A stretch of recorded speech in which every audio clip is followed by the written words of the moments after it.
Sige, hi Sam, congratulations on One More Chance. And then right now you have Once on this island. Very briefly, can you tell us about, your character, Daniel? Yeah, so my character here is Daniel Bozong. He is the love interest of Timoon. Opposite Timoon, being from a lower class in society, he is parang the dream guy. Higher class, prince-like. And How do you say it? Buzon? Bozong, yeah. He's Buzon. French. Yeah. He's a French lad. So they said kasi, I just read it somewhere, na yung ang ibig sabihin pala ng word na buzong is beautiful man. So for you, for Sam Concepcion, what is your definition or idea of a beautiful man? Oh, for me, personally? For you, yeah, for you, personally. I think a man with integrity and a man that carries responsibility and someone that can be depended upon by the people around him. I think Okay. that's what makes you. For this role, how will you, for your role as a Daniel, how will you portray being a beautiful man? Yeah, that's very difficult. I think that's something every day we try to look for and find out during rehearsals.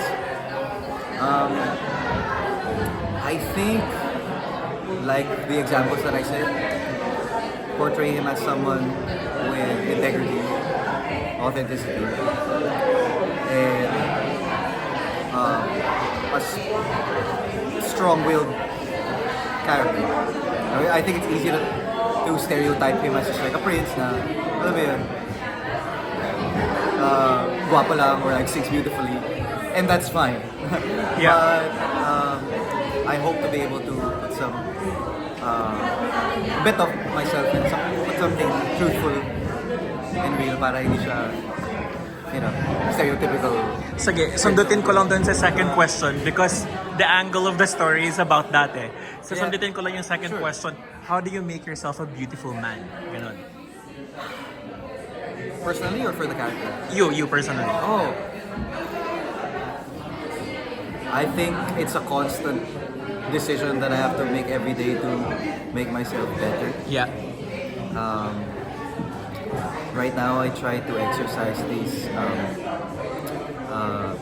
gratitude practices every day.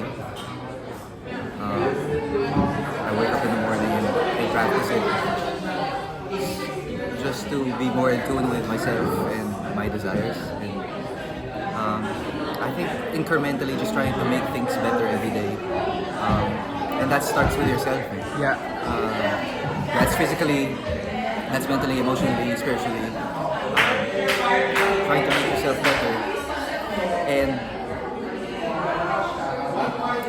creating better habits, because those little habits that little decisions that we make every day, I think put that together, that creates your character, and you just want to be a better person, better to the people around you, healthy, Yes.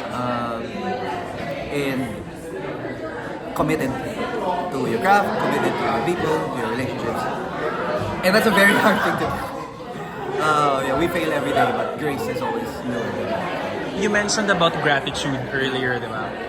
It's maybe a vehicle for you on how to better yourself. What are you most thankful about at this point in your career? Because we've followed Sam for almost more than a decade na. So Yeah, I'm so thankful for renewed passion and renewed opportunities. I did start quite young. yeah, you And, singing contest too, di ba? I think many times and I may not, people may not know it or I have not shared it enough. But I've had some ups and downs personally. Yeah. Burnouts and times when I was uninspired, when I didn't want to do it anymore, or wanting to give up, or just doing projects for the sake of it, without really with no real fire, or real passion for it. And that's a terrible thing as a creative, as an artist. because that's what we're all about, right? We try to sing true, act true, dance true. And so I'm getting sidetracked. So yeah, I'm grateful for renewed passion. I'm grateful for the stage. I'm grateful that every day is a new chance to revisit why I fell in love with this in the first place. And I think that's what theater does for me. Yeah. Kasi doon ako nagsimula. Yeah. Na iba lang yung... I carved a different path Yeah. when I entered show business and all Yeah. that. But this is always home. It always Yeah. feels like home to me. It renews me. Yeah. And it reignites my love for it. Sinabi mo kasi kanina in the interview, I overheard, sabi mo kasi kanina na parang may question if Sam is really back on stage. At ang sagot mo is, I think I've never really left. Yeah, that's Parang- how I like to think about it. Yeah. But do you think, when it comes to, your path as an entertainer, as an actor, do you think mas leaning ka na towards theater right now than... or it's just because it's the opportunity on the table? No, I think I like to think that I try to do things in like seasons. Dahil minsan my mind is just that way, that it's very scattered because I want to do many different things. So I like to think that it comes in seasons. Sometimes I release an album, Yes. promote that or whatever, or movie ako with Viva and then just promote that and shoot movies and films or TV. Ganyan. So we can Right say this now, is the season for theater for you. It is. So this season is theater for me. Timing rin kasi. I didn't think that I would be back doing theater this year. My last one was a rerun of Joseph the Dreamer. Yes, yes, 2020.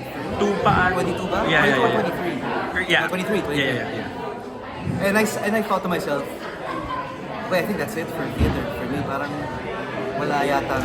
There's nothing really in store for me at the moment at theater. And then I got a call for One More Chance later that year, and I thought, yeah, I think pwede. Parang I think I'd be able to do this. It's very challenging. It's new para sa akin, and I think it's a good fit. So I did. And it's been running all year. And so I'm super thankful to Beta and for that. Sabi kasi nila, yung theater sa Philippines is still niche. Ano pa rin siya, it's still not for general public. Hindi pa rin ganun ka-broad because it comes with, certain demographic. Hindi ka ba at times worried na, people may tend to forget about me because parang nasa theater side ako, wala ako masyado sa like TV or films at a certain period in your career. Do you have those thoughts sometimes? And how do you overcome them? So I'll answer that in two. Yeah, go ahead, No, yeah. I'll just comment on the Yes, first yes, part. It is niche, I think. Pero I think one part of the theater scene is, it's live and it's performance, and you have to be at the location, right? Yeah. I think that's part of what theater is. It's not gonna be big like, going to the movie theater. Yeah. Anywhere you are in the world. Yeah, yes. And I also think that theater is bigger and better than it's ever been. There's so many shows, and there's so many shows to watch. A lot of actors are, coming into the theater, and so yeah, wala lang. I just wanted to say that I'm very proud that theater is doing so well, Yeah, of course. and more people are coming into the theater. So, Yeah. Well, that's a good footnote. More and more people are coming yeah, into the it's so theater. nice. Yeah, lots of originals, lots of franchises. But going back to the real question, I don't think I'm too worried about that. Kasi I like to think na I go after projects or things that I'm interested in, and I think is fulfilling and challenging for me. I think that's one of the priorities. I'm not trying to be like what's trending right now.